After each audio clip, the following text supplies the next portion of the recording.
Buenos días a todas y todos. En un momento iniciamos nuestra transmisión con este conversatorio virtual. Agradecemos a quienes estén siguiendo la transmisión. En unos minutos más vamos a iniciar con este conversatorio.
Doctora, buenos días. ¿Me podría hacer favor de verificar para el audio y su cámara? Sí. Muy bien. Buenos Y días. déjame ver si en Facebook se puede. Sí, ya nos confirman que se escucha bien. Gracias. Sí, Muy porque bien, ahora pues, no me está... Sí, no los tengo ahorita conectados acá en Facebook. bien, entonces vamos a esperar 2 minutos más para Sí. iniciar con nuestro conversatorio virtual. ¿Le parece? Sí, gracias. De igual manera, le damos la bienvenida a todas las personas que nos estén acompañando en este conversatorio virtual el día de hoy. Agradecemos que nos sigan. En un momento más vamos a iniciar con esta charla referente a las teorías humanistas. Saludamos a nuestro coanfitrión, ¿verdad? Que está ahí con usted, doctora. Está aquí está al lado de mí. Ya va a empezar a hablar. Sí, va a compartir sus observaciones acerca de la terapia con niños desde el enfoque humanista. Y como entra a las clases de doctorado conmigo, en eso yo me va a empezar a debatir.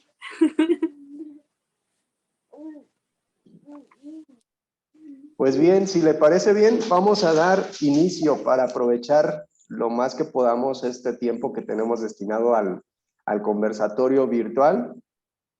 Les agradecemos a todas las personas que nos siguen el día de hoy en este conversatorio de la licenciatura en Ciencias del Comportamiento Humano. Aprovechamos para pues hacer esta mención en el marco de la celebración del Día Mundial de la Salud Mental, que el día de hoy se celebra a nivel mundial. Y que bueno, esta plática, esta charla referente a las terapias humanistas, pues tiene mucha relación con la labor que se hace, las estrategias de acción para poder proponer a las personas alternativas para cuidar su salud mental.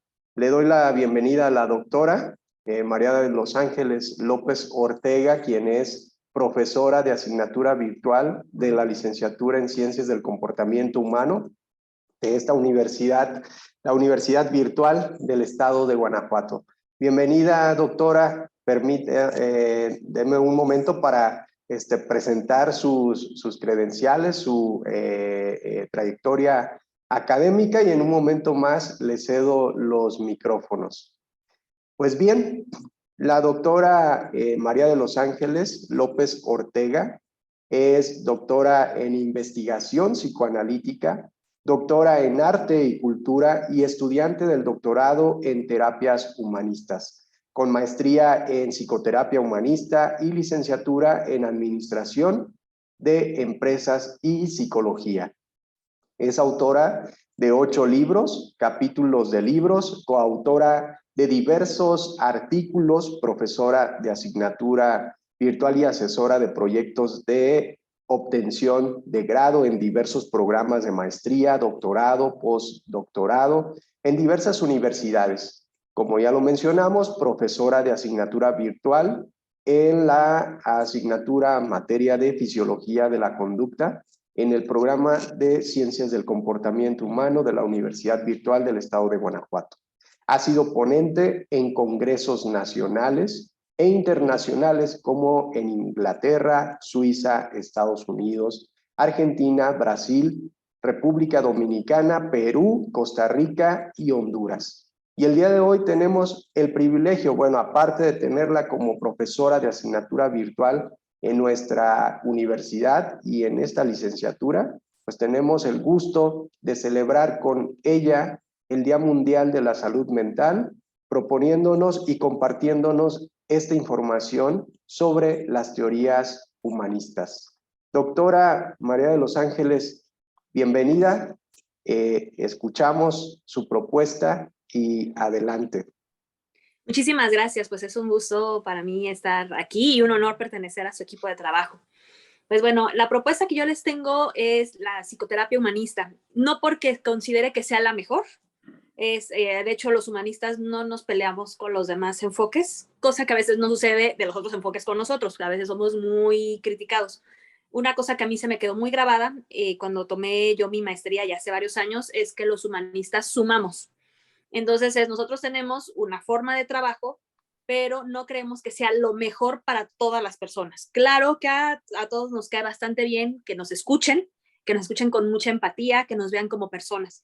Nosotros, por ejemplo, no diagnosticamos, sobre todo no se diagnostica desde un enfoque centrado en la persona, de Carl Rogers, pero tenemos otros tipos de terapias humanistas, donde a veces sí puede haber psicodiagnósticos, no se hacen todos de la misma manera. De hecho, escuchaba a un experto en logoterapia el viernes y nos decía, logoterapia, por ejemplo, algunos lo consideran terapia humanista y otros lo consideran terapia existencialista. Y nos decía, nosotros no estamos peleados ni con el CIE-10 o el 11, ni con el DSM-5. Simplemente tenemos otra forma de ver al ser humano, no verlo como alguien que está enfermo, sino lo queremos ver como persona. Pero claro que es tan peligroso etiquetar a las personas como a veces no ver que hay una patología grave y a veces necesitamos hacer un buen diálogo con la psiquiatría o tenemos que hacer diálogo con otros enfoques de la psicología clínica. Entonces eso es algo que quisiéramos aclarar. Yo misma, si llego a tener algún, bueno, que nosotros le llamamos cliente, si nosotros llegamos a tener algún cliente y yo detecto que hay un problema grave, hay veces que yo misma tengo que decirle que sería más conveniente que acudiera a otro tipo de terapia. Entonces, a veces me toca mandarlos a terapia familiar sistémica, cuando veo que es importantísimo que vean no solamente a la persona que está pidiendo ayuda, sino que es todo un sistema y entonces ellos tienen otra forma de abordaje. O hay otras ocasiones en que yo digo, bueno, esto se puede solucionar muy rápido, por ejemplo, una fobia, a veces alguna adicción, eso se puede atender más rápido desde un enfoque cognitivo-conductual. O cuando hay cosas tan profundas, tan complicadas, que a veces lo puedo mandar con alguien que maneja alguno de los enfoques psicodinámicos, esos que tienen del psicoanálisis. Entonces, esto sí se los quiero aclarar. También, en mi experiencia, los que hemos estudiado psicoterapia humanista nos gusta mucho y nos sentimos muy congruentes con la forma de trabajo, pero normalmente no nos quedamos solamente con humanismo, o sea, normalmente iniciamos con esto y eso nos lleva a aprender muchos otros enfoques. En alguno de los programas donde tuve la fortuna de colaborar, nos decían que también no basta con trabajar desde la psicología, también nos invitaban en los proyectos para la obtención de grado a dialogar con otras disciplinas o con otras ciencias. A veces es peligroso, por ejemplo, no ver la parte sociológica, la parte cultural, lo antropológico. A veces también también estamos introduciendo esa parte de la perspectiva de género. O sea, tenemos que ir dialogando con otras cosas, porque si no nos podemos quedar como ciegos y no ver más allá. Un ejemplo, cuando no vemos, por ejemplo, asuntos culturales, podemos llegar a pensar que puede haber ahí alguna patología grave, podemos pensar que puede haber otra situación cuando a veces tiene que ver parte de las creencias religiosas de las personas, a veces tiene que ver con un contexto antropológico. Alguna vez me platicaban alguna situación, eso no lo vi yo, le tocó a uno de mis profesores, de una mujer que había sido detenida, estaba en un penal, cuando le hacen la valoración creían que tenía problemas en sus facultades mentales y no se habían dado cuenta que esta mujer no tenía como lengua materna el español, que ella hablaba una de las lenguas indígenas y entonces el problema estaba en que no estaba entendiendo lo que le estaban diciéndole las personas que le estaban queriendo diagnosticar. Entonces, vamos para que se den una idea de las tonterías que estaban pensando que tenía un trastorno y que sí, no podía comunicarse por ese trastorno. por ese trastorno y además también pues lo injusto que estaba haciendo su detención porque no había cómo se defendiera, ¿no? Y entonces afortunadamente alguien más detecta esta situación y bueno, se soluciona y bueno, finalmente sé que salió libre, pero el problema es que no se podía reincorporar a su comunidad porque era vista como la vergüenza. Entonces había otro asunto, hablando de la reinserción social, pues esta parte social, ¿no? Los usos y costumbres de donde ella venía. Entonces era era muy complejo. Les hablo de todo esto para que nos demos cuenta que no basta con psicoterapia a veces y que a veces tenemos que, esas ciencias sociales, la parte histórica, la parte sociológica, antropológica, entre muchas otras, la tenemos que considerar. Otro de los puntos, también dialogar con la parte médica y no solamente es con las neurociencias, con la psiquiatría. También tenemos que dialogar a veces con, por ejemplo, con la parte ginecobstétrica o con la parte endocrina. Ejemplo, y eso también le pasó a otra que me contaron, me dijo mi profesora, formada ya con doctorado, que se empezó a sentir mal. Entonces, ella en terapia, pues toda su vida, ¿no? Por un asunto de congruencia, no sabía qué ocurría. Fue con varios médicos, no lo encontraban, hasta que su médico familiar le dice, pues está entrando usted en un proceso de premenopausia. O sea, el problema estaba en un asunto hormonal. Hablo de esto porque también es muy común que personas que pueden tener problemas con su tiroides puedan presentar como síntomas característicos de depresión, rasgos. Y entonces un humanista ya, no, yo no diagnostico, pero podemos estar hablando muy bonito a la persona, ser muy empáticos, utilizar todo esto que les voy a platicar de cómo nosotros intervenimos y la persona se va a seguir sintiendo mal porque el asunto es orgánico. Entonces, también tenemos que estar muy alertas, se los digo para que no nos seguimos así como, no diagnostico, pero sí tenemos que estar en alerta para pedir a veces valoraciones médicas. Por ejemplo, está el trastorno disfórico premenstrual, que también de repente empiezo a notar, ¿por qué cada determinado tiempo? Entonces, así como de pura casualidad, bájate una aplicación de estas que tenemos en los teléfonos y vamos a empezar a ver cómo están oscilando tus cambios de humor.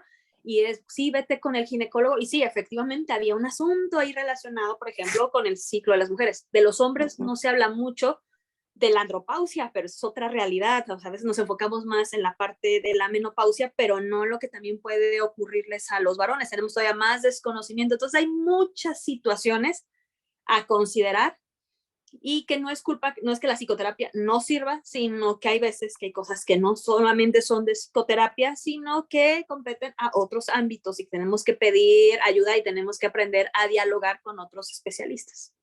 A ver, aquí hay una duda y esto es para irnos adentrando. ¿Por qué esta terapia o la terapia humanista no, mejor dicho, se centra en el cliente y no en la persona? Como para tener esa claridad que nos están preguntando, porque a diferencia de otras corrientes, de otras teorías que se centran en el problema, lo identifican, ¿por qué aquí no? ¿Y de qué forma? Sí, la terapia ha evolucionado con diferentes nombres. Primero se le llamaba terapia no directiva y era como una forma de separarla totalmente de lo que en su momento estaba como en pleno auge, que era el conductismo. Rogers, obviamente, que se le considera el padre de la psicoterapia humanista, pues tenía formación en psicoanálisis, conductismo. Entonces, de hecho, él empieza a intervenir desde lo que sabía. Y entonces cuenta la historia de que le toca a él trabajar con la mamá de un menor de edad, mientras que otro colega estaba trabajando con el menor. Él traía ya sus preguntas ya elaboradas, y en una de las últimas sesiones decide dejar hablar a la señora libremente. Y entonces ahí él descubre como lo enriquecedor que era dejar que la persona hable y hable. Entonces les hablo de este ejemplo porque ahí vemos por qué él empieza a defender en no nos enfocamos en el problema y no trabajo sobre el problema, sino me voy a enfocar en la persona. Ahora, la segunda etapa de la terapia, primero es no directiva y luego es psicoterapia centrada en el cliente. A Rogers no le gusta la palabra paciente porque le evocaba a una persona como pasiva que estaba esperando a que el otro, el profesional, el terapeuta, fuera el que le dijera así como qué es lo que tiene, así como el clásico diagnóstico, el darle las instrucciones. Y entonces Rogers dice, no, es que el asunto no va por aquí, o sea, nadie sabe más de uno mismo que uno mismo. Entonces, la otra persona es la que sabe más. Nosotros lo vamos a orientar con nuestras intervenciones. Y entonces él decide decir, no, no es paciente, no es alguien enfermo, lo voy a decir cliente. Pero después se lleva lo que él está proponiendo a otros ámbitos, la educación, la parte organizacional, en la parte de pareja. Entonces ya empieza como a crecer para otros ámbitos y entonces dice, ya no va a ser psicoterapia centrada en el cliente, sino va a ser psicoterapia centrada en la persona. En la persona. Así es como vamos separando y entonces no trabajamos sobre el puro problema, sino trabajamos desde el marco de referencia de la persona. También yo como terapeuta tengo que hacer a un lado mis creencias, mis valores, de hecho hasta a veces la misma teoría. No así como, le noto rasgos en el DSM-5, es esto. Sí, definitivamente es trastorno depresivo mayor. No, primero voy a escuchar a la persona y voy a ver desde su contexto qué es lo que ocurre y voy a trabajar sobre eso. Pero lo que les decía es, en el momento en que Rogers lo propone, lo entendemos perfectamente, pero hay veces que también creo que podemos perder tiempo ante ciertos trastornos graves por no quererlo ver. Entonces a veces es, pues sí, y además a nivel institucional hay ocasiones en que no nos van a admitir simplemente que trabajemos así, a veces sí tenemos que hacer el psicodiagnóstico, entonces creo que también es importante por eso formarnos y también estudiar de otros enfoques, aunque sepamos que este es el enfoque sobre el cual vamos a trabajar. Ajá. Interesante, ¿no? La parte en la que se diferencia y se especifica entre por qué, cómo, hacia dónde. Entonces, no solamente es directiva o de recibir información u orientación, ¿no? Porque en otros enfoques puede llegar la persona y dime qué hago, ¿no? O dime qué tengo para poder accionar. Sí, de hecho también por eso decimos que para ciertos trastornos, o bueno, no creo que sea ciertos trastornos, para a lo mejor ciertas personas puede ser que ese no sea su mejor enfoque. O sea, yo podría defenderlo, pero no, nosotros no aconsejamos. También a veces se malentiende en la parte humanista porque creen que es una terapia que nada más vamos a apapachar. Cuando yo estudiaba la maestría había 3 programas y entonces había estereotipos y decían los humanistas los que nada más abrazan y lloran.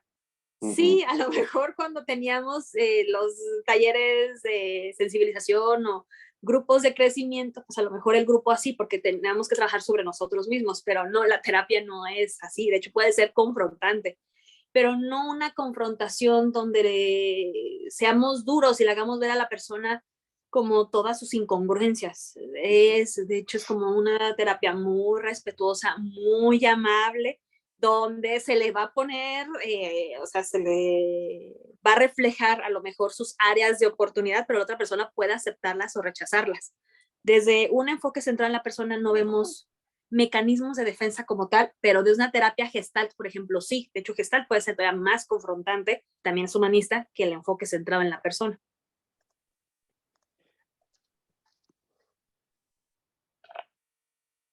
Bien, pues si quieren sigo platicando. Algo de las aportaciones, bueno, el enfoque es saber que va a cumplir 82 años, ahora en diciembre. Surge más o menos en 1940.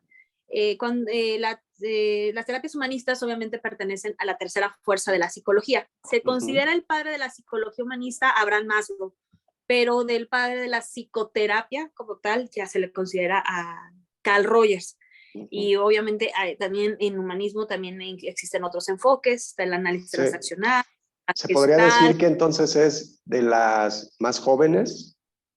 Sí, se puede decir que son de las más jóvenes, aunque hemos visto otras todavía más jóvenes que les vemos que ya retoman parte de lo que nosotros tenemos acá en el humanismo. Por ejemplo, la empatía, la congruencia, la aceptación positiva incondicional, ya vemos que las terapias ya de nueva generación ya los toman. A veces no les llaman como tal, pero ya vemos que ya no son tan rígidas, ya no son como antes se llegaban o en el estereotipo, ¿no? Por ejemplo, para el Día del Psicólogo siempre vemos que ponen en las imágenes que se comparten por redes sociales el diván. Entonces, sabemos que el diván solamente lo usan pues los psicoanalistas y, por ejemplo, los que practican psicoterapia con enfoque o sea, psicoanalítico ni siquiera lo usan, ¿no? A veces tiene que ser a veces en psicoanálisis pues muy ortodoxo y entonces vemos a lo mejor ellos no estarían muy de acuerdo con esto,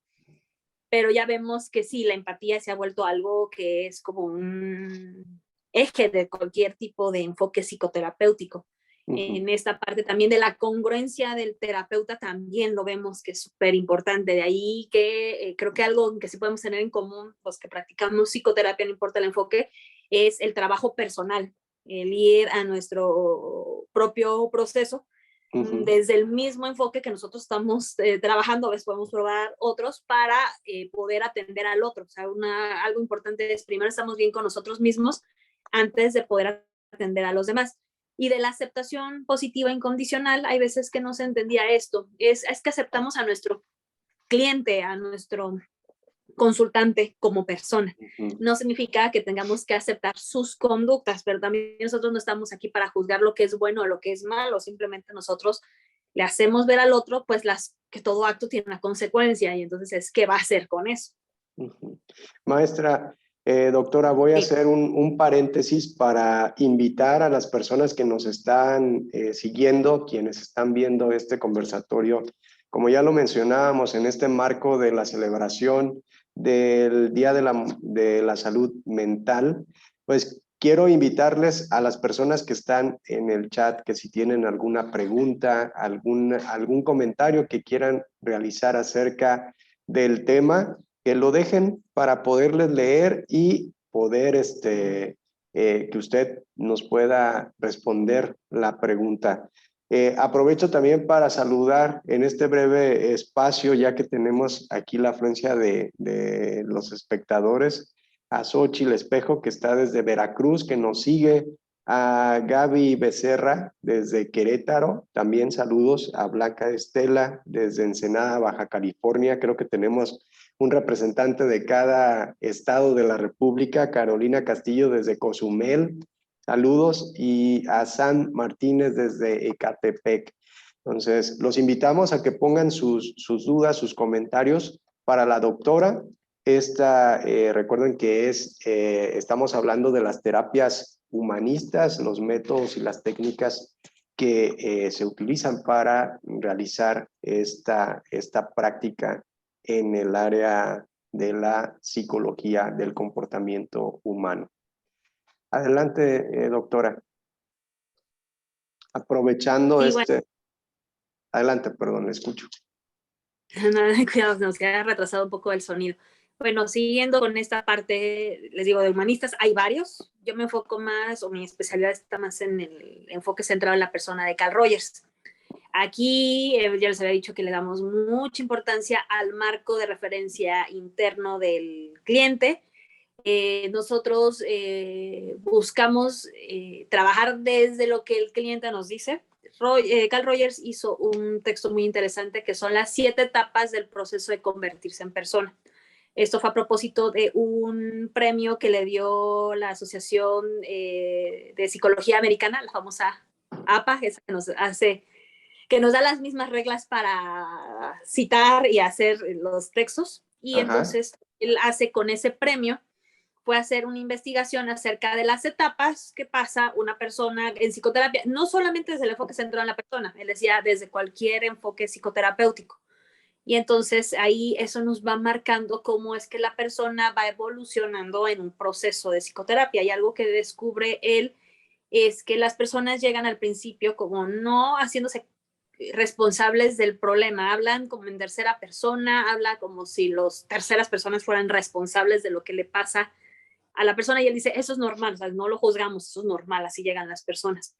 Y van avanzando de las etapas gracias a esta empatía, a esta congruencia y esta aceptación positiva incondicional que el terapeuta va mostrando en el proceso a su cliente. Entonces eso es lo que le va permitiendo cuando somos empáticos, no juzgamos a la otra persona, la otra persona se siente totalmente aceptada, eso le permite abrirse y entonces le permite poder reconocer lo que está ocurriendo ya sin la vergüenza, sin el miedo a qué dirá el otro.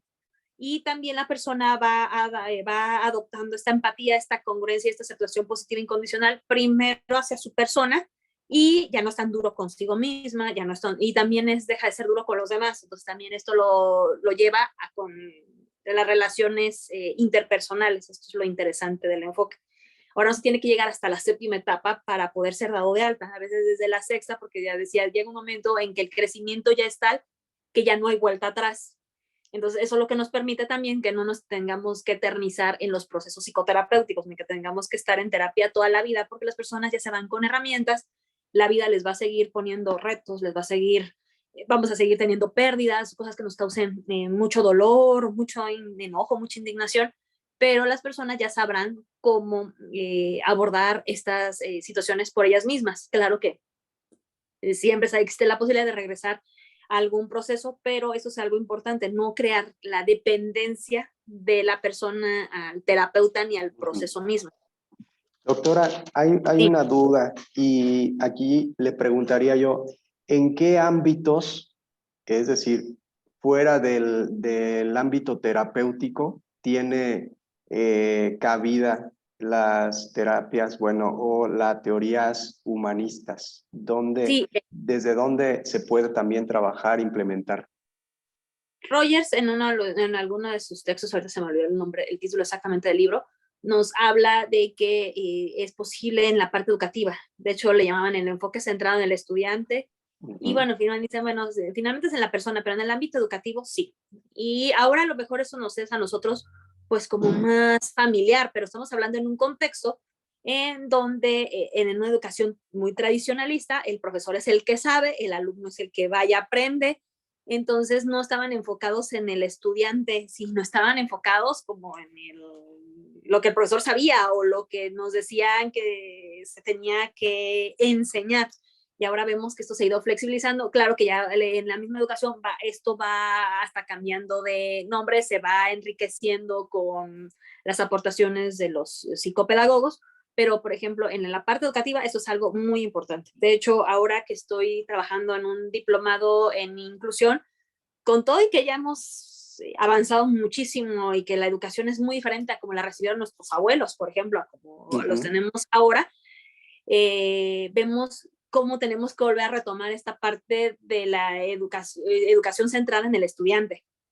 Entonces es cómo es que nos vamos adaptando a la diversidad y no cómo esperamos que la diversidad se adapte a lo que una institución quiere brindar. Entonces ahí lo vemos en la parte educativa. Otro terreno súper importante es la parte organizacional. Estaba el enfoque centrado en la persona, pero en las organizaciones. También en el hecho de ver a los colaboradores como personas. Esta parte del trato, de cómo llevamos, por ejemplo, para nosotros es bien importante el ver cómo los seres humanos tienden hacia el crecimiento. Esa es la famosa tendencia autoactualizante de la que habla Carl Rogers en su teoría. Para Rogers, el hombre busca siempre estar mejor, es un ser creativo. Un poco contrastante, por ejemplo, con lo que veía Freud. Freud, por ejemplo, no tenía un enfoque tan optimista del ser humano. Y no es que yo pienso que no es que estuviera Freud malo, que Rogers esté bien, creo que tiene que ver con el contexto donde les tocó vivir. Cada quien tenía su visión, ¿no? En ese sentido. Cada quien tenía su visión. Y, por ejemplo, a Freud le toca vivir los horrores de la guerra muy de cerca. Y ser perseguido y sobrevivir de milagro, ¿no? Que alcanza alcanza a cambiar de lugar de residencia antes de que lo puedan meter a un campo de concentración a él y a toda su familia por el hecho de ser judío. Rogers está en Estados Unidos, acá está en otro momento, también tiene ahí, en su historia personal, también tiene ahí, bueno, qué pasa con la parte muy religiosa, con esta parte a lo mejor muy rígida de su familia, pero esto los hace justamente ver al ser humano de diferente manera. A Eric Fromm, por ejemplo, ¿no? También le toca ver los horrores de la guerra y también salvarse de milagro, pero claro que él, por ejemplo, analiza la destructividad humana, analiza otras cosas por lo que le tocó vivir de cerca. Entonces, Rogers cree que todos tendemos hacia el crecimiento y que buscamos la manera de estar mejor, aunque a veces lo que elijamos no sea lo mejor. Entonces, él no es que nos vea autodestructivos, sino él ve que cada ser humano hace su mayor esfuerzo por estar mejor, aunque no siempre encuentre las mejores maneras de estar mejor. Eso tiene que ver con las drogas, por ejemplo, tiene que ver con estos asuntos polémicos hasta del suicidio, ¿no? Por ejemplo, no es que la persona quisiera destruirse, sino la persona estaba queriendo buscar una solución hacia su sufrimiento y a lo mejor eligió alguna forma que no era la mejor. Doctora, ¿cómo influye la corriente humanista en la comunicación? Influye mucho porque hay algo que, por lo que se le conoce, yo creo que más a Rogers, aunque se cree erróneamente que es la única manera de intervención en psicoterapia. Él habla del reflejo. Hay otros autores que han estudiado a Rogers y que también le llaman de diferente manera al reflejo. De hecho, hay un chatbot que se llama Elisa, muy antiguo, pero fue de los primeros pasos así como de la programación, que imita como la manera en que creían que Rogers actuaba, solamente como parafraseando lo que el otro decía. Bueno, el reflejo, si bien es importantísimo, no es la única manera de intervenir. Ahora, en la comunicación sí lo se retoma mucho porque tiene que ver con esta escucha activa. Hay ocasiones en que estamos dialogando con otra persona y a veces el emisor se queja de que el receptor no lo está escuchando. Voy a sonar a lo mejor muy sexista, pero pasa mucho en la interacción de parejas, hombre y mujer, y a veces la mujer le dice al otro, ¿me estás escuchando? Y el varón dice, sí, sí te estoy escuchando, pero pareciera que no me estás haciendo caso. Y entonces a veces lo que nosotros vemos es la diferencia entre oír y escuchar. Y acá nosotros manejamos la escucha activa. La escucha activa donde le hacemos saber al otro que efectivamente estamos escuchando lo que nos está diciendo, pero además se lo voy a comprobar con mi comprensión. Y entonces una forma de comprobarlo es por medio del reflejo, aunque no es la única manera. Entonces es importante que nosotros podamos detectar el sentimiento de la otra persona en lo que nos está contando y hacérselo saber. Por ejemplo, fui a la fiesta y no sabía que todos tenían que ir de manera formal y yo iba con mis pantalones de mezclilla y mi playera. Entonces, a veces una forma de reflejo es, ¿y te sentiste fuera de lugar o te sentiste fachosa? Entonces, esto es un reflejo y le hace sentir a la otra persona que estamos validando su sentir y que efectivamente estoy comprendiendo lo que me quiere decir. Que no es exactamente como una interpretación, sino es como una manera de hacerle saber al otro. Hay algunos que son todavía más rogerianos que el mismo Rogers, que dicen que tienes que decir exactamente y textualmente lo que el otro dice. Ya haciendo análisis, casos de Rogers, de hecho hay un libro sobre los casos de Rogers, decían que no era así como tan al pie de la letra, porque de hecho también algo importante de ese enfoque es de que se pudieron hacer las primeras filmaciones de sesiones terapéuticas.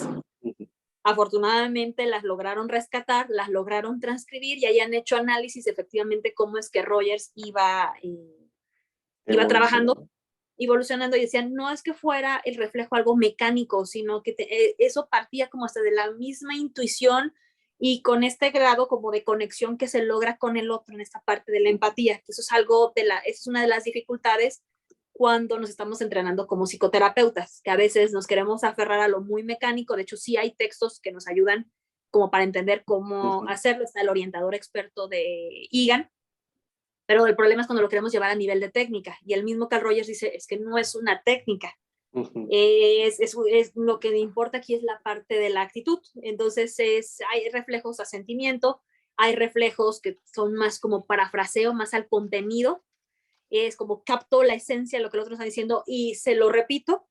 Y eso, por ejemplo, en la comunicación nos ayuda mucho en otros contextos, no solamente en la parte psicoterapéutica. Por Aquí ejemplo, en la parte estudiantil, organizacional, sí. La, la, justo lo que acaba de comentar tiene relación con una pregunta que nos hace Carlos Raúl, Ujú. hablando de esta cuestión de empatía, de escucha activa, de las formas de reflejo que hay que considerar para poder llevar a cabo una buena práctica. Dice él que si este tipo de terapia es viable para realizarse online o solamente es cara a cara, es decir, en persona. Se puede hacer online. De hecho, en la pandemia yo solamente he estado trabajando de manera online. Dejé de hacerlo de manera presencial porque es muy importante lo no verbal. Y entonces a mí me distraía mucho el uso de la mascarilla. Si bien podía ver a lo mejor la expresión de los ojos, también es importante esta parte del tono de la voz. De hecho, hay uno de los grandes que trabajan en el humanismo, el doctor Salvador Moreno, que publicó hace poco algún artículo donde hablaba de la melodía de la voz. Y entonces también lo ponía como algo súper importante que nos ayuda en esta parte de la comunicación. Y si bien eso es importante, para mí era necesario ver siquiera aquí del cuello para arriba. Claro, cuando estamos en presencial vemos también qué pasa con las piernas, Las los brazos, manos. Uh-huh. pero no interpretado como lo haría la serie Lie to Me, por ejemplo, así como, ya volteé para acá y es mentira. No, no, no, sino es que en esta parte como de conexión. De hecho, a veces hemos visto cuando hay empatía muy avanzada, cómo Uh-huh. hasta se pueden empezar a sincronizar los movimientos. Yo se los Sí. pongo de ejemplo a mis estudiantes, de que si ustedes están en un lugar público y ven a una pareja de enamorados, van a ver cómo es muy sincrónico esta parte del lenguaje corporal, como a veces giran la cabeza al mismo tiempo, la Las conductas sonrisa, espejo, ¿no? las conductas espejo, exactamente. Uh-huh. Entonces, eso parecía que iba a ser una barrera en lo online. Yo en mi experiencia he visto que se puede seguir haciendo, aunque tengo que enfocarme más en la parte del rostro, a lo mejor ya no Uh-huh. en todo el cuerpo. Otra de de las personas que se encuentran en el chat, dice, ella es Beca, y dice que si la terapia online desde este enfoque sí está permitida, sí está reconocida, o si es o si no es algo que se vaya ligado con la práctica ética.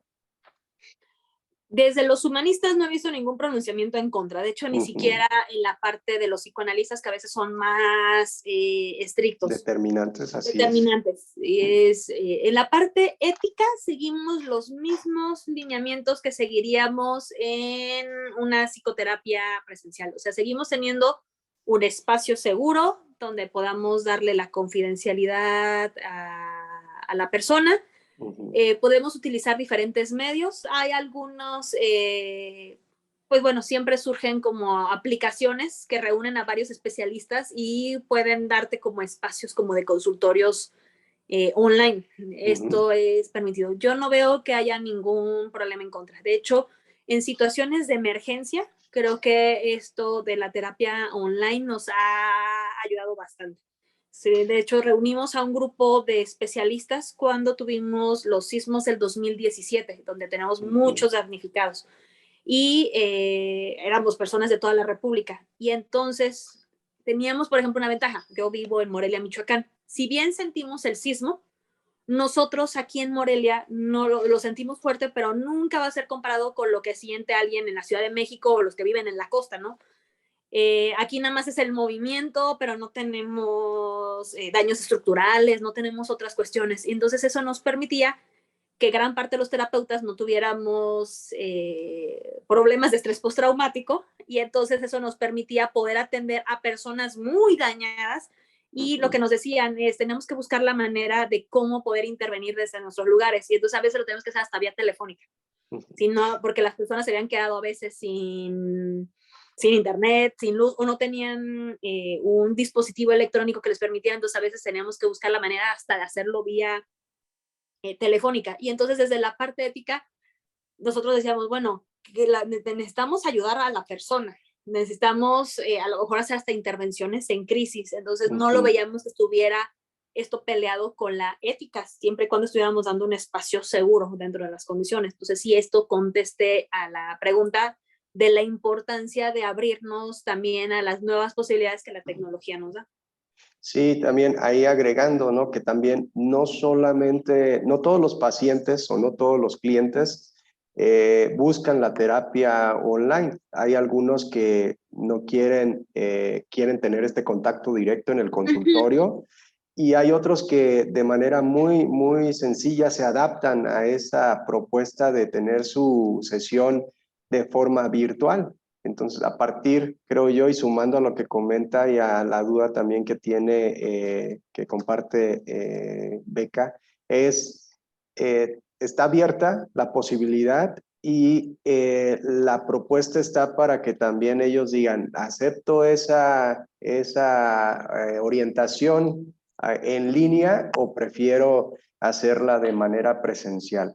Sí, Pero claro. bien, desde otros enfoques no ha habido pronunciamiento, bien lo dice usted, y a raíz de la pandemia pues se abrieron todos estos campos de posibilidades porque esto también vino a revolucionar hasta en todos los ámbitos, ¿no?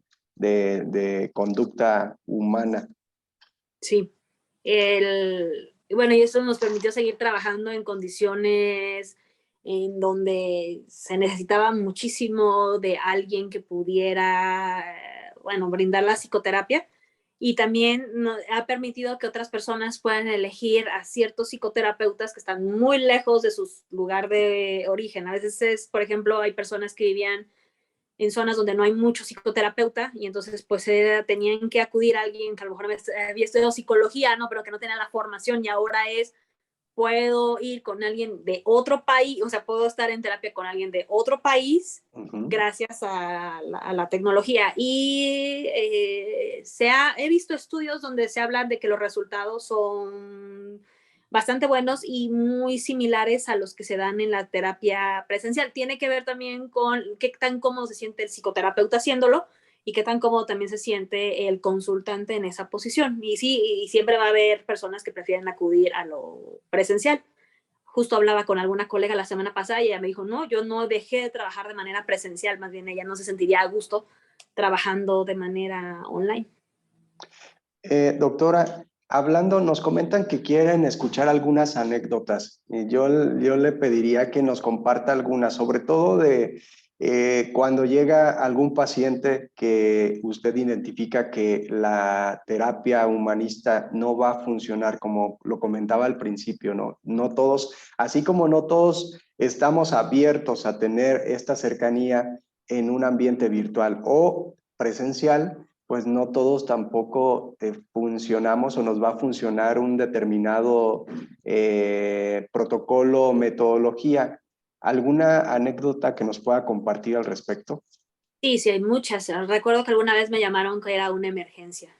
De hecho, no sé ni cómo consiguieron mi número de teléfono. Entonces, les digo, a tal hora hoy. Y entonces llega toda una familia. Y entonces yo, ¿y quién de todas estas personas es la que necesita ayuda? Y ya me dicen, ella. Y la persona no quiere entrar y la veo como que ve con ojos de sospecha a su familia. No sé si ella creía que la estaban metiendo aquí a un hospital psiquiátrico o cuál era lo que ella sentía. Bueno, finalmente la convencemos que entre junto con su esposo. Y entonces a la hora de empezar a dialogar yo veo cosas muy raras. Yo todavía era muy inexperta en esta parte de la psicoterapia, estaba hablando de mis primeros años. Y entonces yo digo, yo lo primero que le digo es, esto me parece que es como para psicoterapia familiar, sobre todo por toda la dinámica. Obviamente tengo que guardar la confidencialidad, no les puedo decir exactamente qué era el motivo de consulta. En ese momento le hablo a una de mis colegas que es familiar con muchísimos más años de experiencia y le digo, tengo esta situación, ¿crees que pueda recibirlos? Y ella me dice, pareciera que estás ante un caso de esquizofrenia paranoide, ¿no?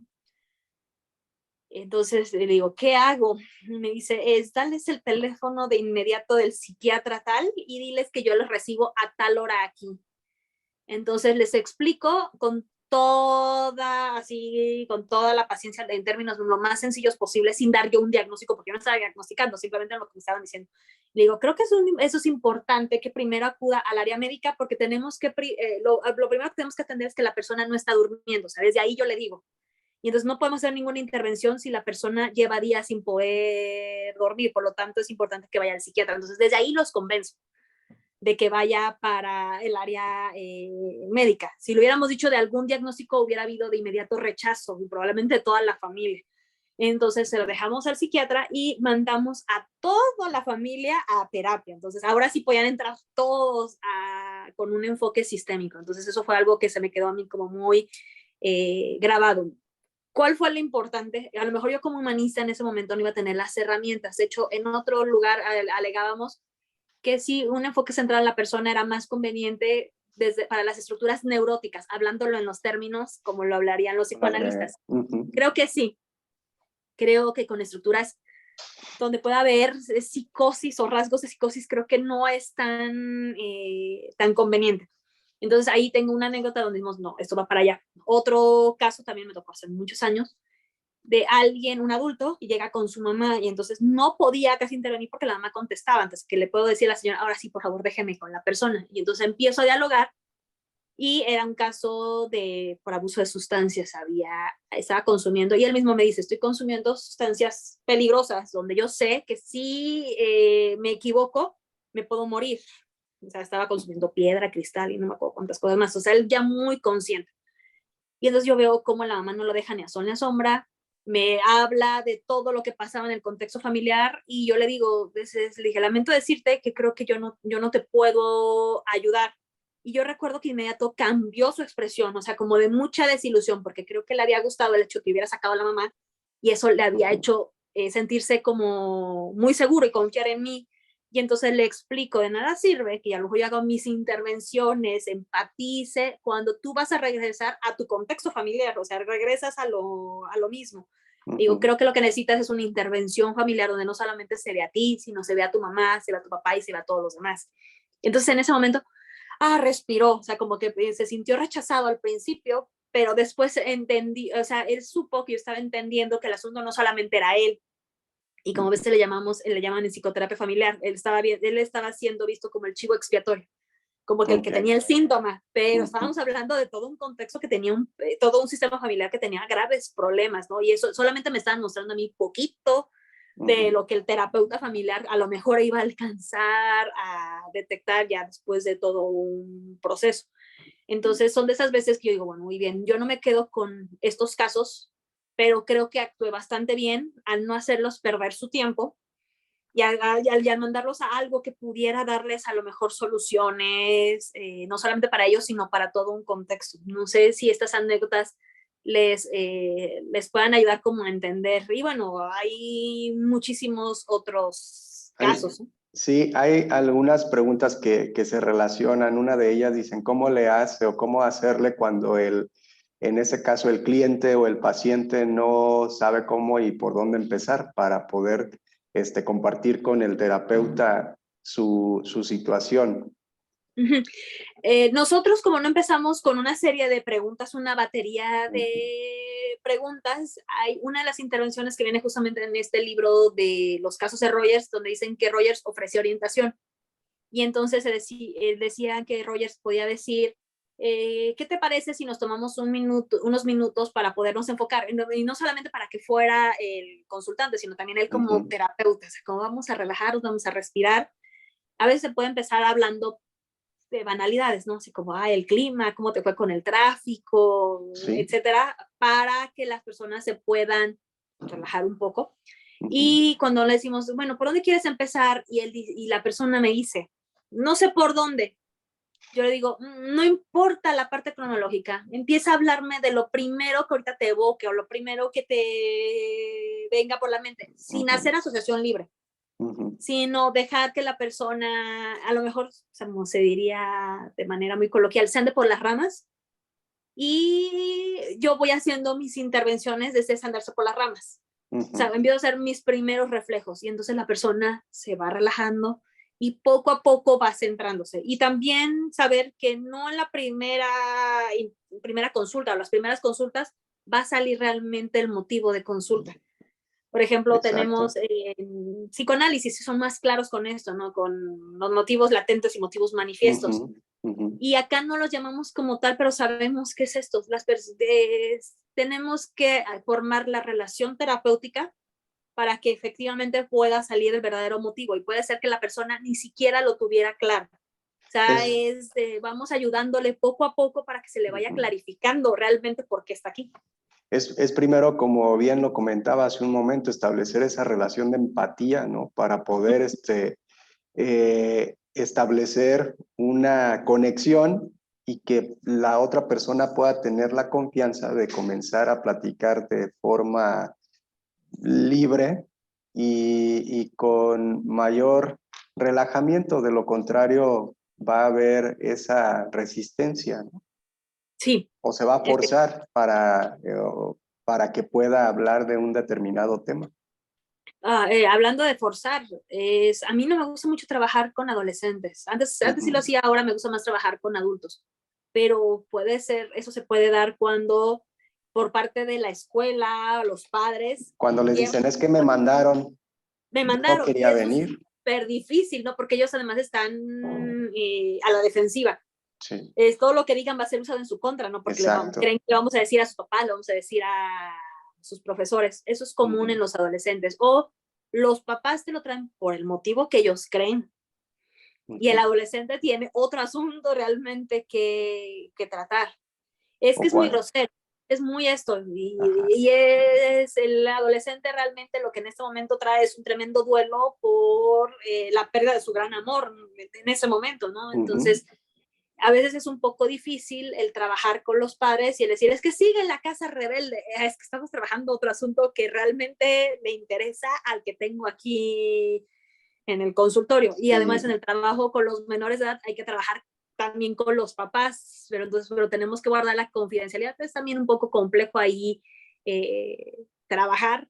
Ahora yo me he querido enfocar, y más ahora con las terapias en línea, justamente para evitar esos asuntos de ética, de consentimientos informados, una serie de situaciones que tenemos que tener, mejor el trabajar directamente con adultos. Muy bien, doctora. Pues mire, ya nos quedan 10 minutos para concluir con este conversatorio y apenas tal cual como pasa en el consultorio, estamos agarrando el hilo y estamos bajando nuestro nivel de ansiedad por estar en vivo completamente en este conversatorio. Hay muchísimas preguntas que tenemos en el chat y que, bueno, por cuestiones de tiempo ya no vamos a alcanzar a responder. Me gustaría que si tiene usted algunos libros, algunas recomendaciones para las personas que nos están viendo, los estudiantes y las estudiantes de la licenciatura en Ciencias del Comportamiento Humano, que en algún momento van a tener pues la oportunidad de, si quieren profesionalizarse en alguno de estos ámbitos, pues lo puedan hacer, ¿no? Y que puedan tener esa información adicional para que se vayan documentando y vayan aprendiendo y conociendo más acerca de las terapias humanistas y comenzar a diferenciar entre el enfoque cognitivo-conductual, que de hecho había por aquí una pregunta que decía, es que para el enfoque cognitivo-conductual, a mi terapeuta, al psicólogo no le interesan los sueños o no hay esa interpretación. Pues no, porque está más enfocado al área psicoanalítica, ¿no? De análisis de la interpretación de esos sueños y su manifestación, entre otras cuestiones. Pero sí me gustaría que usted hiciera este cierre y recomendara a nuestros estudiantes y a las personas que nos ven información relacionada a las terapias humanistas y a esta área en la cual usted es experta. Sí, rápidamente le contesto a la persona de los sueños. En humanismo, los que interpretan sueños es Gestalt. Ya no hablé de Gestalt, pero es efectivamente, los sueños les interesan más a los psicoanalistas. pero desde las humanistas los que interpretan sueños es Gestalt, porque también tienen mucha influencia de psicoanálisis por la formación de Fritz Perls en su momento. Entonces ellos, por ejemplo, sí pueden trabajar esta parte. Cognitivo-conductual le interesa lo que puede observar, o sea, la conducta observable, la parte de los pensamientos, la parte del consciente, preconsciente, inconsciente, ellos no la ven como tal, por eso los sueños ahí no van a ser importantes. Ahora, sobre el humanismo, obviamente yo la recomendación sería que lean a Carl Rogers, o sea, nunca, no hay nada como leer primero al creador, y si les es difícil, pueden buscar los textos de Juan Lafarga, que Juan Lafarga trajo el humanismo a México, ya falleció él, pero tiene los cuadernos del desarrollo humano, para no equivocarme en el nombre, de la editorial Trillas, son 4, y luego hizo otros libros, Juan Lafarga, y está José Gómez del Campo, que es otro de los humanistas, él todavía vive, lo hicieron en coautoría ellos dos. Está Alberto Segrera, él todavía, José Fernando Gómez del Campo Estrada. Y está Alberto Segrera, él nace en Cuba, pero creo que se naturalizó mexicano. Alberto Segrera tiene varios artículos, lo pueden seguir en Facebook. Y él trabaja mucho no solamente con Rogers, trabaja con el humanismo. De hecho, ya Juan Lafarga y José Fernando Gómez del Campo, ellos más bien trabajan desarrollo del potencial humano, porque ya no solamente ven a Rogers, integran a otras corrientes y entonces trabajan el potencial humano. Están los textos de Salvador Moreno López, por ejemplo, él se va a otros de los, ya lo que viene siendo lo que consideraríamos lo post-rogeriano. Él hizo alguna traducción de los libros de Carl Rogers. Él trabaja con lo que hace uno de los discípulos de Rogers, Eugene Gendling, que trabaja la parte como corporal, conocida como focusing. Y Salvador Moreno retoma todo eso y él habla más de psicoterapia experiencial y entonces trabajan esta parte como que el cuerpo te dice qué es lo que tienes, nada más hay que saberlo escuchar. Se trabaja mucho con la respiración, la relajación, como enfocarse, ahí encontramos las respuestas y entonces él tiene también libros que van a ser como muy sencillo la parte de entender qué es lo que se está ocurriendo. El nombre del libro, bueno, lo pueden buscar en Focus en México a él, tengo por aquí no tengo el nombre del libro por aquí, sí, se llama Descubriendo mi sabiduría corporal y él tiene, por ejemplo, también algún libro en Trillas, pero no recuerdo ahorita el nombre, sobre esta parte del enfoque centrado en la persona, pero en la educación. Están los libros de Tomeu Barceló, también lo pueden encontrar en Facebook, lo pueden seguir. Si pueden, busquen también en las redes sociales la Asociación del Desarrollo Humano en México, ADEUM. Ahí van a encontrar también sobre congresos y van a encontrar textos. En las universidades van a encontrar humanistas muy destacados. En la Universidad Autónoma de Veracruz, la Universidad Pública en Veracruz. De hecho, ellos publicaron un libro sobre psicoterapia humanista para niños, pero además en enfoque mexicano, porque no teníamos aquí, o sea, no había tanto, y el libro se difunde de manera gratuita. Eso y está interesante. Legal. Ahí pueden encontrar. En UNAM hay un grupo muy importante. Acá donde yo soy en Michoacán, aquí tenemos muchos humanistas, pero está un grupo importante en la Universidad Michoacana de San Nicolás de Hidalgo. Están grupos en Zacatecas, grupos en Sinaloa. O sea que aquí en México el humanismo es fuerte, aunque quizás no pareciera tan fuerte comparado con los psicoanalistas, que creo que son mucho más, o los cognitivo-conductuales, pero sí hay importantes desarrollos por aquí. No sé si con esto contestes. Bueno, están también los de arteterapia que inicia la hija de Carl Rogers, Natalie Rogers, y cómo se van, también cómo se van difundiendo. Ellos, por ejemplo, todavía siguen siendo muy fuertes en California, creo que están en Palo Alto. Están, se me fue el nombre, están los de, bueno, la psicoterapia centrada en el niño, están los textos de Virginia Axline, son más difíciles de encontrar en físico.